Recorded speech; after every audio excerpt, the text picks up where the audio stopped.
안녕하세요, 멸치왕입니다. 오늘은 영화 서울의 봄 속에서 반란군의 핵심 부대로 나오는 수도경비사령부 경비단의 근황에 대해서 알아보도록 하겠습니다. 저는 이전 영상에서 말씀드렸다시피 수도경비사령부의 후신인 수도방위사령부의 경비단 전역자이기에 이 영화가 보다 더 와닿았었는데요. 영화 서울의 봄의 작중시간 이후, 그러니까 12.12 군사 반란 이후 인물들의 후일담은 콘텐츠가 저 말고도 많이 나왔지만 부대에 대해서 설명하시는 분이 없어서 제가 설명해드리고자 합니다. 그러면 12.12 군사 반란 이후 경비단이 어떻게 되었는지 제가 지금 알려드리도록 하겠습니다. 우선 12.12 군사 반란 이후의 경비단에 대해 설명드리도록 하겠습니다. 경비단은 12.12 반란 이전에 30경비단과 33경비단으로 나뉘어 있었습니다. 이 두 부대는 박정희 육군 소장이 5.18 쿠데타를 일으킬 때 함께 서울로 들어온 핵심 부대였고 12.12 군사반란 이전 부대 역사에 대해서는 제가 이전 영상에서 설명한 부분이 있기 때문에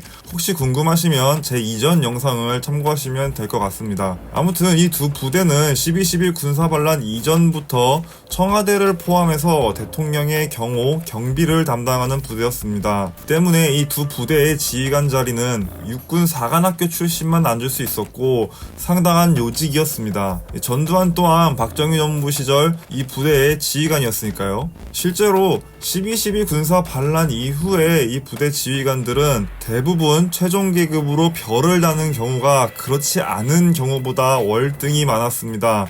경비단의 지휘관들은 전역 후에도 경호실장이나 안기부장 등으로 활약한 지휘관들이 많았으며 제가 복무하던 당시에도 경비단장이란 자리가 대령에서 소장으로 진급하는 소위 말하는 별을 다는 자리라는 표현을 썼었습니다. 이렇게 12.12 군사 반란 이후 그렇게 경비단의 최전성기가 펼쳐졌었지만 1996년 군사정권의 잔재를 청산한다는 이유로 30경비단과 33경비단은 지금의 제1경비단으로 통합됩니다. 이때 병력은 이전 30경비단, 33경비단으로 나뉘었던 시절에 비하면 3분의 2 수준으로 축소가 됩니다. 게다가 2022년에는 윤석열 대통령이 대통령 집무실을 기존 청와대에서 용산으로 이전하면서 경비단은 새로운 국면을 맞이하는데요. 대통령 경호실이 통제하는 다른 작전부대들은 대부분 용산으로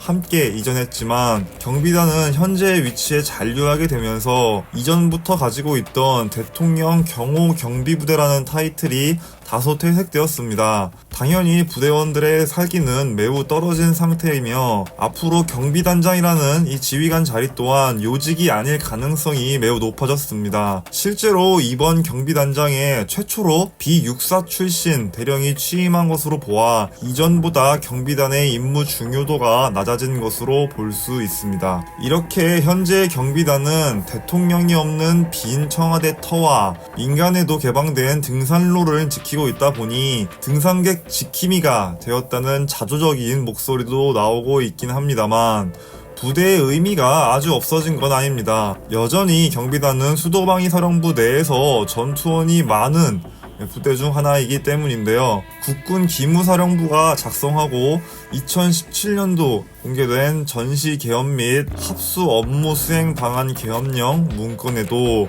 개헌령 선포 시에 경비단 병력이 서울 지역의 치안 유지를 담당하는 것으로 나와 있기 때문입니다. 오늘은 이렇게 서울의 봄 속 반란군의 주력 부대였던 경비단의 12.12 군사 반란 이후 근황에 대해서 알아봤습니다. 어떻게 보셨나요? 그리고 제 추리는 어떠신가요? 댓글로 남겨주시면 감사하겠습니다. 이 외에도 궁금하신 점이나 더 알고 싶은 점, 영화를 통해 느낀 점 등을 댓글로 남겨주세요. 그리고 서울의 봄이 아니더라도 궁금한 영화에 대해서 알려주시면 다음 영상을 만들 때 참고할 수 있도록 하겠습니다.